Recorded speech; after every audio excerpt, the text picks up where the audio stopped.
Hi there, everyone. Welcome to The Daily Gardener. I'm your host, Jennifer Ebling. It's the 9th of April.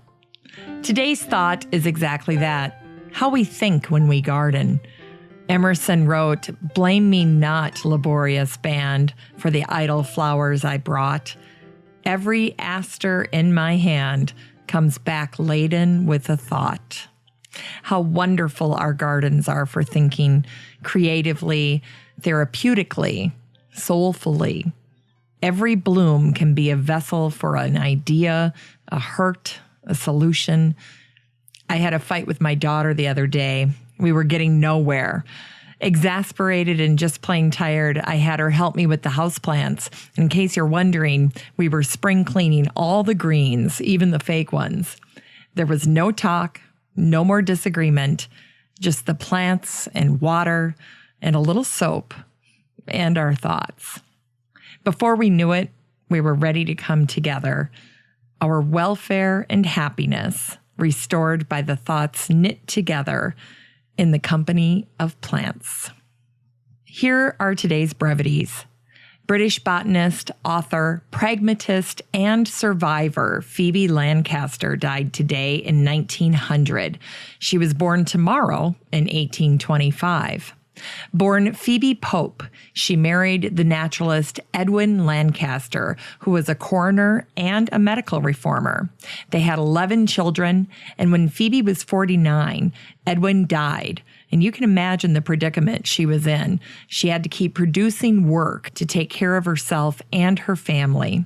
Phebe Lankester wrote under a number of pseudonyms. Her books were published under the name Mrs. Lancaster. She wrote a syndicated column under the signature Penelope for 20 years. Her energy and work brought friendships with the celebrities of her day, painters, actors, intellectuals, and writers.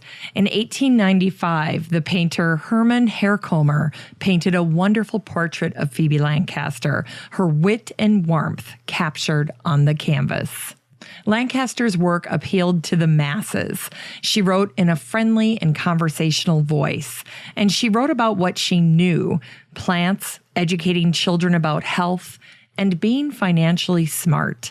Her books ranged from a plain and easy account of the British ferns to the National Thrift Reader, and it was the widowed Phebe Lancaster who said, "Often the most thrifty persons are the most generous because they can afford to be so." Phoebe often partnered with illustrator James Sowerby, and she worked with him on her sweet little book, Wildflowers Worth Notice. It was noted that Lancaster herself says in her charming preface, "What flowers are not worth notice?" Reviewers were happy with her selections, calling them the special delight of flower gatherers, as for example, the sundew, the mistletoe, the bog pimpernel, the grass of Parnassus, white water lily, and so on. On the last page of her book, Lancaster confesses she had thought about writing a book like this many times, but lacked the courage because she didn't want to offend. She wrote, "Having now gone over the collection of wildflowers, endeavoring to chronicle the chief attractions and virtues of each, I can but feel how little has been said when compared with all that remains unsaid, but felt." It's the birthday of Joseph Trimble Rothrock, born today in 1839. Plagued by sickness as a child, Rothrock felt the call of the outdoors. "I just had to go to the woods," he recalled. "Throughout my entire life, I have sought the out of doors as a refuge against impending physical ills." Rothrock went to Harvard, and he worked every day in the private herbarium of Asa Gray, who visited Rothrock's hometown to collect botanical specimens. Of Dr. Gray, Rothrock said, "He was kindness personified, though a strict disciplinarian and a most merciless critic of a student's work. I owe more to him than any other man, and I never think of him without veneration." He also studied geology under Louis Agassiz, who became his friend. Agassiz's motto was, "Study nature, not books." Rothrock suspended his studies at Harvard to fight in the Civil War. His right thigh and hand were wounded at Fredericksburg in 1862. He shook hands with President Lincoln at an army hospital. Rothrock attempted to return to Harvard, but discovered that his professors, including Asa Gray, had formed a military company and wanted to serve in the Civil War. Rothrock insisted that Dr. Gray was too old to serve. He took his place in the company and served for another 3 months. Rothrock taught botany and went on to become a surgeon.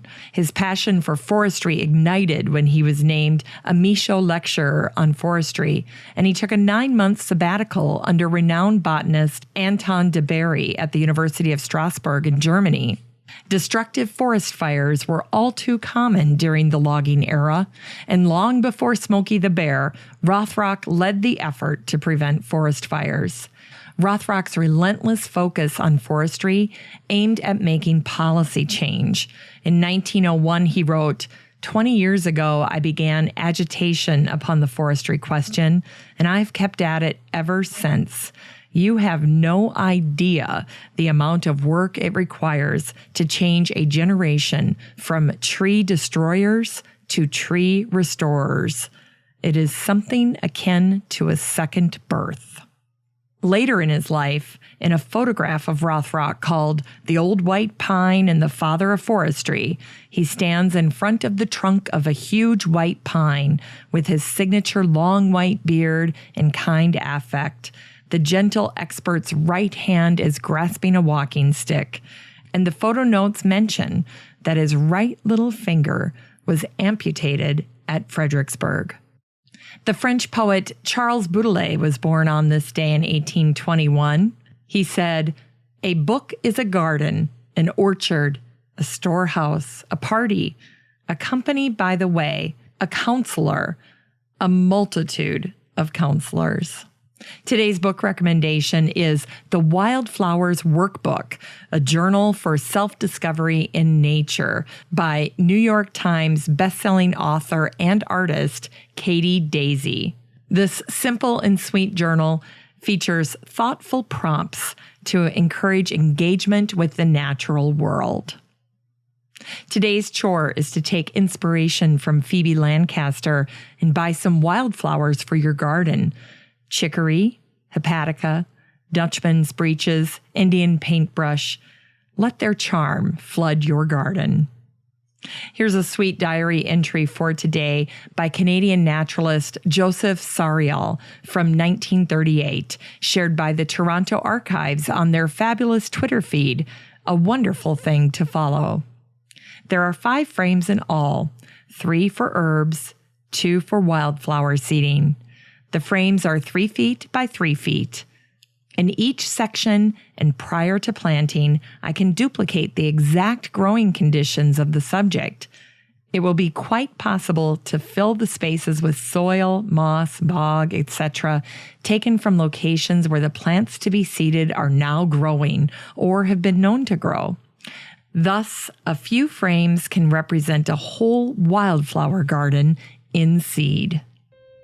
Thanks for listening to The Daily Gardener, and remember, for a happy, healthy life, garden every day. The Daily Gardener is produced weekdays in lovely Maple Grove, Minnesota. You can find complete show notes over at thedailygardener.org. And be sure to share the show with your garden friends. You can find The Daily Gardener on social media, Facebook, Instagram, and Twitter. And while you're over at Facebook, don't forget to join the Daily Gardener community. Just search for The Daily Gardener Community on Facebook and request to join. And finally, a special thank you to my team at Podfly Productions, where my editor is Eric Begay.